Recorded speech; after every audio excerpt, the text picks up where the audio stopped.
افغانستان سے ہمارا بڑا گہرا تعلق ہے، وہاں کے عوام سے۔ حکمرانوں کی یا حکومتوں کی غلطیوں کی سزا عوام کو نہیں ملنی چاہیے، نقصان عوام کا ہے۔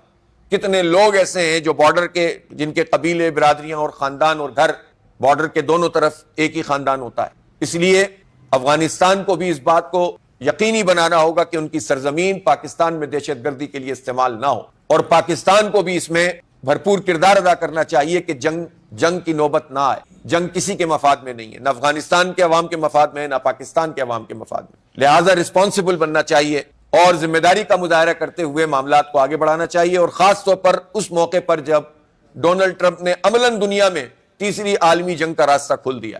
ایسے میں پاکستان افغانستان تاریخ ہمیں کس بات پر یاد رکھے گی؟ ہم ایسے میں آپس میں لڑ رہے تھے۔ تو اس لیے افغانستان کی حکومت اپنی سرزمین کو دہشت گردی کے لیے استعمال نہ ہونے دے، اس کو یقینی بنائے، اور پاکستان کی حکومت ان سارے حالات میں مذاکرات کا راستہ اختیار کرے۔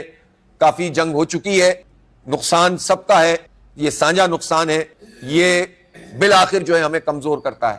سب کے پاس جسٹیفیکیشن ہوتی ہے، حکومت کے پاس بھی جسٹیفیکیشن ہوتی ہے، لیکن بہرحال اب پیش رفت کرنی چاہیے اور امن کو موقع دینا چاہیے، اور مذاکرات ہی مسئلے کا حل ہے۔ بالآخر مذاکرات کے ذریعے سے ہی مسئلے حل ہوتے ہیں۔